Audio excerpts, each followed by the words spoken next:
Good morning. Today is Tuesday, February 4th, 2023. I missed yesterday. This morning, I'm contemplating my kinship with Aquarians and Capricorns.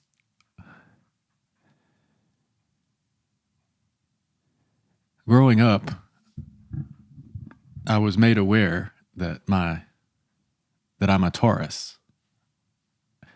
My sun sign is Taurus. But in Western astrology, at least in a superficial way, most people realize their sun sign and they say, I am a Taurus, or I am a Leo, or I am a Scorpio.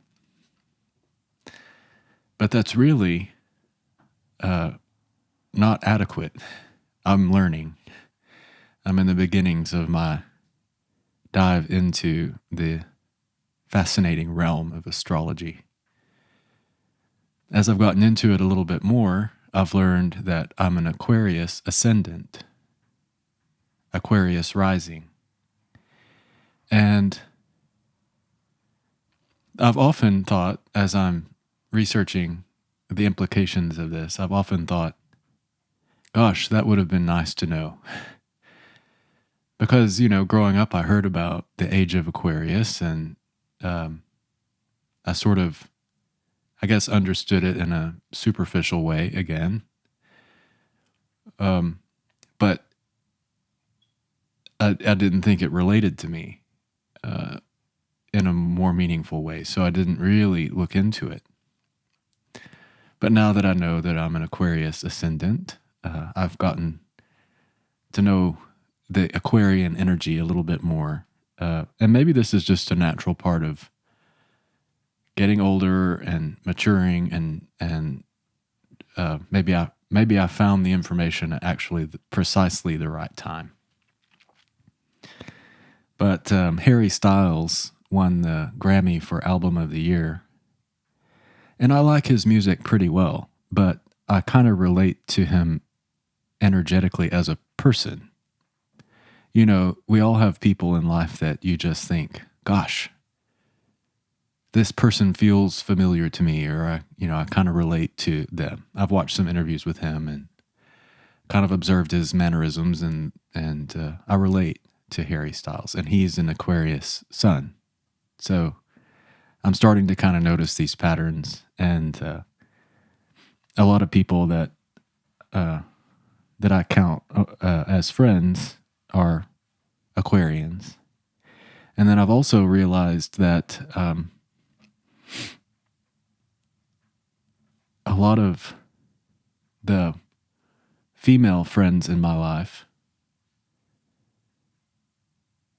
friends, not romantic, but just friends, were born from the period of like mid-December through the end of January. So there's something about this time period, December, January into February, that I'm drawn to those kinds of people in some ways. So part of it may be my Aquarius ascendant, and then part of it may be that in the human design system and in the gene keys, the I